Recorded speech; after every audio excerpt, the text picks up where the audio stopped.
Hello friends, Saturday का दिन है और आज मैं इस टॉपिक को डिस्कस कर रही हूँ। हालांकि इस टॉपिक का शेयर मार्केट से कोई रिलेशन नहीं है, लेकिन अपनी नॉर्मल रूटीन लाइफ में देखो, शेयर मार्केट में अगर आप अच्छा लॉन्ग प्ले करना चाहते हो ना, तो ये बहुत ही ज़रूरी है कि आपको स्ट्रेस मैनेजमेंट करना बहुत अच्छे से आना चाहिए। अगर आप अच्छी तरीके से स्ट्रेस मैनेजमेंट करना सीख जाएंगे तो यहाँ शेयर मार्केट में भी वो सारी मेंटल स्ट्रेंथ आपको काफ़ी हद तक अच्छी कंपनीज के साथ लॉन्ग टिके रहने में मदद करेंगी। तो मैं वन बाय वन, वैसे तो मेरी फैमिली में अभी जो लॉस हुआ है वो इररिपेरेबल लॉस है, उस तरह आई प्रे टू गॉड की भगवान किसी को ना दे इस तरह का लॉस। लेकिन फिर भी मतलब कुछ चीजें इनएविटेबल है अपनी लाइफ में जिसको हम चाह के भी हम नकार नहीं सकते। तो मेरे साथ अभी वही हो रखा है, लेकिन स्टिल मैं मैनेज कर रही हूँ। और इस सब में मैं खास करके जो मेरे रेगुलर व्यूअर्स हैं, जो भी मेरे को रोज देखते हैं, रोज सुनते हैं, मैं उनको स्पेशली थैंक्स बोलना चाहूंगी। क्योंकि एक बार तो सडन मतलब जस्ट आफ्टर द डे मुझे लगा था कि मुझे अब कुछ नहीं करना। मैंने सारी अपनी यूट्यूब की एक्टिविटीज भी बंद कर दी थी, लेकिन उसके बाद आफ्टर 3-4 डेज मुझे मेरे चैनल का ध्यान आया, आप लोगों का ध्यान आया। और जब मैंने वीडियो बनाया और उसके बाद में जो मुझे रिस्पांस मिला, उस रिस्पांस को देख के मैं अपने रेगुलर वॉचर्स, मेरे रेगुलर व्यूअर्स को स्पेशली थैंक्स करना चाहूंगी। क्योंकि आप लोगों की वजह से मुझे अपना कॉन्फिडेंस गेन करने में बहुत हेल्प मिली है। मतलब तो मैं अपने इसी वाले एक्सपीरियंस के साथ आप लोगों को आज ये बताना चाहती हूँ कि किन किन चीजों से मैं अभी फिलहाल इस तरह की स्ट्रेस सिचुएशन को डील कर रही हूँ, ताकि मैं अपनी नॉर्मल रूटीन लाइफ में दोबारा फिर से जल्दी आ पाऊँ। क्योंकि वक्त मेरी पूरी फैमिली, स्पेशली मेरी नियर फैमिली जो है, मेरी मम्मी, मेरी खास करके मेरी मदर, मेरे दोनों ब्रदर, मेरी दोनों भाभियां, ये लोग खास करके काफी ज्यादा इस वक्त स्ट्रेस फील कर रहे हैं। और मैं घर में सबसे बड़ी होने की मतलब मुझे ऐसा फील होता है कि मुझे उन लोगों को संभालना चाहिए। तो सबसे पहली ड्यूटी मुझे खुद को संभालने की है, क्योंकि जब मैं खुद को संभाल पाऊंगी तो मैं बाकी सारे लोगों को बेटर हैंडल कर पाऊंगी, बेटर डील कर पाऊंगी। तो फिलहाल कुछ पॉइंट्स हैं, कुछ चीजें हैं जो मैंने अपनी लाइफ में काफी ज्यादा ध्यान से करनी शुरू कर दी थी। हालांकि मैं कोई आपको नई बातें नहीं बताने जा रही हूँ, लेकिन फिर भी मैं आप लोगों के साथ ये डिस्कस करना चाहूंगी कि जब भी आपकी लाइफ में कोई भी ट्रेजिक सिचुएशन आए, तो उस ट्रेजिक सिचुएशन को बेस्ट डील करने के लिए, ताकि वो ट्रेजिक सिचुएशन आपको लॉन्ग टर्म मेंटल इफेक्ट ना पहुंचाए और आप जल्दी से जल्दी उस तरह के मेंटल ट्रॉमा से बाहर आ सकें। मेरे पास कुछ 4-5 पॉइंट्स है जिनके बारे में मैं आज डिस्कस करना चाहूंगी। वन बाय वन मैं आपसे डिस्कस करती हूँ। नंबर 1 बात करती हूँ कि closeness with the family and friends. मैंने इन दिनों अपने नियर फैमिली, जो मेरे बाकी सारे रिलेटिव हैं, मेरे फैमिली है, जो मेरे खास करके जो मेरे अच्छे फ्रेंड्स हैं, उनसे मैंने क्लोजनेस बढ़ा दी है। क्या होता है ना कि जैसे ही हमारे अपना सोशल स्ट्रक्चर भी इस तरह का है कि जब भी कुछ भी ट्रेजेडी अपने साथ होती है, तो अगर हमारे साथ जितने भी ज्यादा से ज्यादा फैमिली और फ्रेंड्स का सपोर्ट होता है, तो हमें उस ट्रेजिक सिचुएशन से एटलीस्ट मेंटली इमोशनली बाहर आने में बहुत हेल्प मिलती है। तो मैं चाहे अपने काम में, जिन दिनों मैं केवल काम किया करती हूँ, मैं उन दिनों केवल काम में व्यस्त रहती हूँ, लेकिन इन दिनों खास करके मैंने अपने काम को थोड़ा कम करके, अच्छा काम भी मैंने क्यों शुरू किया वो मैं आपको बताऊंगी, लेकिन हाँ, फिलहाल मैंने अपनी फैमिली और फ्रेंड से काफी क्लोजनेस बढ़ा दी है। मैं ज्यादा से ज्यादा अपने हस्बैंड के साथ टाइम स्पेंड कर रही हूँ, ज्यादा से ज्यादा अपने बच्चे के साथ टाइम स्पेंड कर रही हूँ, ज्यादा से ज्यादा अपने अच्छे फ्रेंड से बात कर रही हूँ। तो उससे क्या होता है ना कि आपको एक सोशल प्रोटेक्शन फील होता है, एक्चुअली काफी पावरफुल फील करते हैं। और ये किसी भी तरह की कोई भी ट्रेजिक सिचुएशन से आप जल्दी से जल्दी बाहर आते हैं, अगर आप इस तरह से खुद को इस तरह से कुछ दिन आप मेंटेन कर पाते हैं। नेक्स्ट मैं बात करूंगी कि don't leave the daily routine. जब भी कोई ट्रेजिक सिचुएशन हमारे घर में आती है, तो हम सबसे बुरा अपने साथ क्या करते हैं कि हम अपने डेली रूटीन को एकदम से छोड़ देते हैं। लेकिन हमारा माइंड जो बेस्ट तरीके से वर्क करता है, वो हमारे साथ हमारे डेली का जो रूटीन अटैच्ड होता है, हम उस रूटीन में रहते हुए सबसे बेस्ट तरीके से अपने आप को मैनेज कर पाते हैं, मेंटली, इमोशनली और सब तरीके से। तो जब भी मेरे साथ किसी भी तरह की कोई दुर्घटना, मतलब देखो कोई भी सिचुएशन अपने हाथ में नहीं होती है कि वो हमारा उस पर किसी तरह का कंट्रोल हो, तो जब भी मेरा चाहे जितनी बुरी से बुरी कंडीशन मेरे साथ आ जाए, लेकिन मैं कोशिश करती हूँ मेरा जो बेड टाइम है, जो सोने का टाइम है, जो उठने का टाइम है, जो डेली रूटीन की चीजें जो मैं करती हूँ, मैं उनमें कोशिश करती हूँ कि डिस्टरबेंस क्रिएट ना करूं, ताकि मुझे उस सिचुएशन से मेंटली इमोशनली बाहर आने में हेल्प होती है।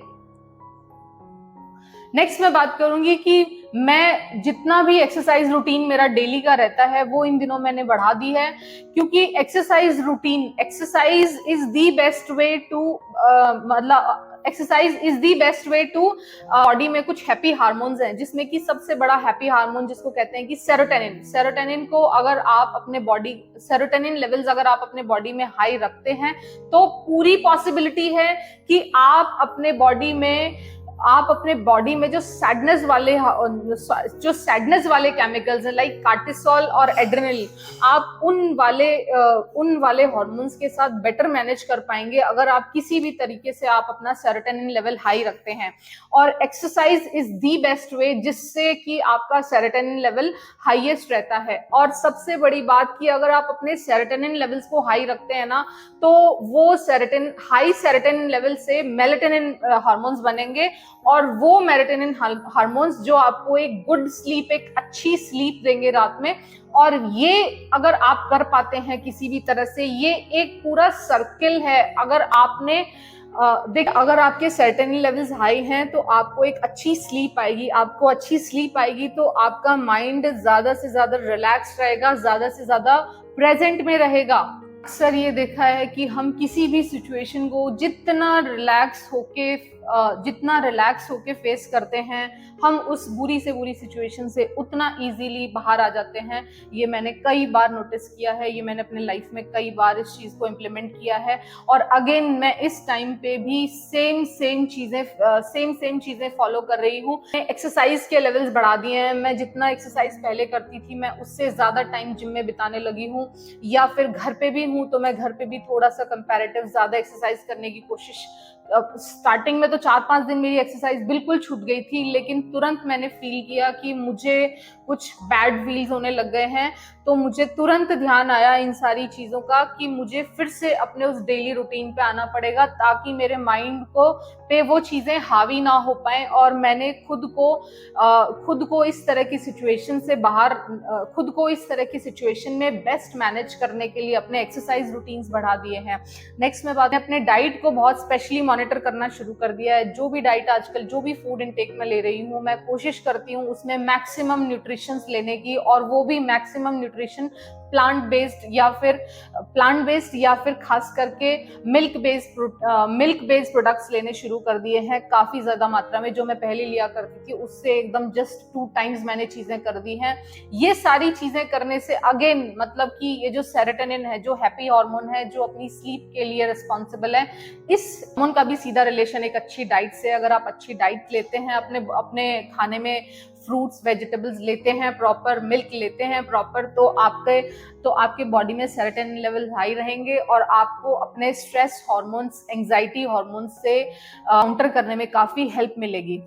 सबसे दी मोस्ट इम्पॉर्टेंट चीज जिस पे मैं आपसे बात करना चाहूंगी, आजकल मैं ऐसे लोगों की कॉल्स बिल्कुल नहीं ले रही हूँ। मैंने देखा है अक्सर कि कुछ लोग कॉल्स करते हैं आपके पेन्स को और अग्रावेट करने के लिए। अक्सर लोग जो कि जिन लोगों में भी इस चीज की समझ कम होती है ना, वो बार बार उन इंसिडेंट्स को आपको रिवाइज कराएंगे, वो याद कराएंगे, वो बार बार उस इंसिडेंट्स को पिन पॉइंट करने की कोशिश करते हैं।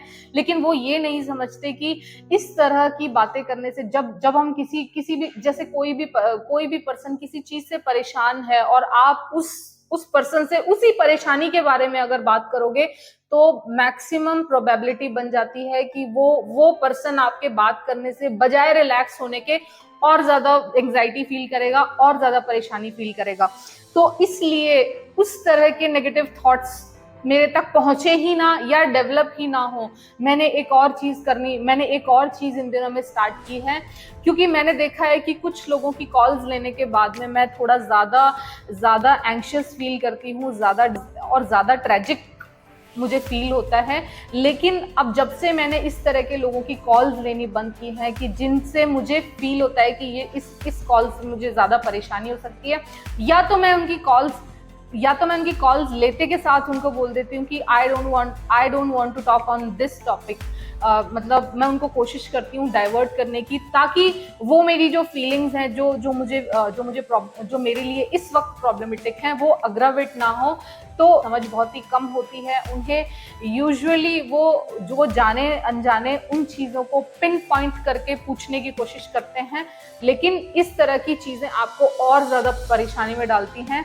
तो मैं ऐसे लोगों की कॉल्स लेना या तो अवॉइड करती हूँ, या फिर उनको उस टॉपिक पे बात करने से थोड़ा सा डिस्करेज करती हूँ। तो ये सारी कुछ चीज़ें हैं जिनकी वजह से मैं इस वक्त जो भी मेरे साथ फिलहाल जो भी चीज़ें मेरे साथ हो रही हैं, उन चीज़ों को मैं बेस्ट मैनेज करने की कोशिश कर रही हूँ, ताकि मेरा वर्क लाइफ बैलेंस खराब ना हो, ताकि मेरी मेंटल हेल्थ और इमोशनल हेल्थ को किसी भी तरह का कोई लॉन्ग टर्म इश्यूज मुझे ना फेस करने पड़े। हालांकि ये वाली सिचुएशन मेरी पूरी ही फैमिली के लिए काफ़ी ज़्यादा ट्रॉमेटिक है, और इस ट्रॉमा से निकलने के लिए, इस ट्रॉमा से खुद निकलने के लिए और अपनी फैमिली को निकालने के लिए मेरे लिए ये बहुत ज़रूरी हो जाता है कि एटलीस्ट सबसे पहले मैं खुद का ख्याल रखूं। क्योंकि अगर जब हम खुद का ख्याल रखते हैं ना, तब हम दूसरे की हेल्प के लिए आगे आ पाते हैं। अनलेस जब तक हम खुद को इमोशनली और मेंटली मजबूत नहीं बना के रखते, तो मुश्किल हो जाता है बाकी सारे लोगों को संभालना। कुछ चीज़ें जो मैं इन दिनों कर रही हूँ खुद को संभालने के लिए, खुद को फिर से नॉर्मल बनाने के लिए। हालांकि ये सिचुएशन मेरे लिए बहुत टफ टू हैंडल है, but any how I am managing this. और आप सब लोग जो मेरे डेली व्यूअर्स हैं, जो मेरे को नीचे कमेंट बॉक्स में बहुत सारे अच्छे मैसेजेस करके मेरे को हौसला अफजाई करते रहते हैं, उन सब लोगों को मैं स्पेशली थैंक्स कहती हूँ। Thank you for being with me. I am so happy कि मेरा मनी ट्री फैमिली इतना मजबूत है, और हम लोग इतना इमोशनली अटैच हो चुके हैं। सो अगर आप में से किसी को भी किसी तरह के कोई मेंटल इश्यूज भी आते हैं वाइल डीलिंग स्टॉक मार्केट, या फिर आपकी अपनी पर्सनल लाइफ में भी, जो भी आप पब्लिकली मेरे साथ यहाँ शेयर कर सकते हैं। अगर पब्लिकली शेयर नहीं कर सकते तो मेरे मेल आईडी पे आप मुझे मैसेज कर सकते हैं। मैं कोशिश करूंगी उन मेंटल इश्यूज पे आप लोगों के लिए किसी तरह के छोटे वीडियोज बनाने के, क्योंकि इन चीज़ों से तो मैं फिलहाल पास ऑन हो रही हूँ। और मैं जब भी मेरे साथ कोई भी बुरी कंडीशन आती है, बुरी सिचुएशन आती है, तो मैं यूजुअली यही सारी चीजें फॉलो किया करती हूँ, और बहुत अच्छे और बहुत ही लॉन्ग टर्म किसी तरह के मेंटल और इमोशनल डेंजर से मैं खुद को सेव कर लेती हूँ। से जाते आपसे यही कहूंगी कि मुझे तो आप सारे लोग भी मुझे मेरी फैमिली के जैसे ही फील होने लगे हो, और मैं खुद को बिल्कुल भी अकेला नहीं महसूस करती। जब भी मैं अपना चैनल खोल के देखती हूँ और अपना कमेंट बॉक्स खोल के देखती हूँ ना, तो मुझे ऐसे ही फील होता है कि कितने सारे लोग मेरे साथ, चाहे आप लोग वर्चुअली ही सही, लेकिन आप सब लोग मेरे साथ खड़े हो इस वक्त, और मैं खुद इनसाइड काफ़ी पावरफुल फील करती हूँ। Thank you so much. Specially जो मेरे रेगुलर व्यूअर्स हैं, जो नीचे कमेंट बॉक्स में मुझसे लगातार जुड़े रहते हैं, उन लोगों को स्पेशल थैंक्स, और much for them specially. Tata, bye bye.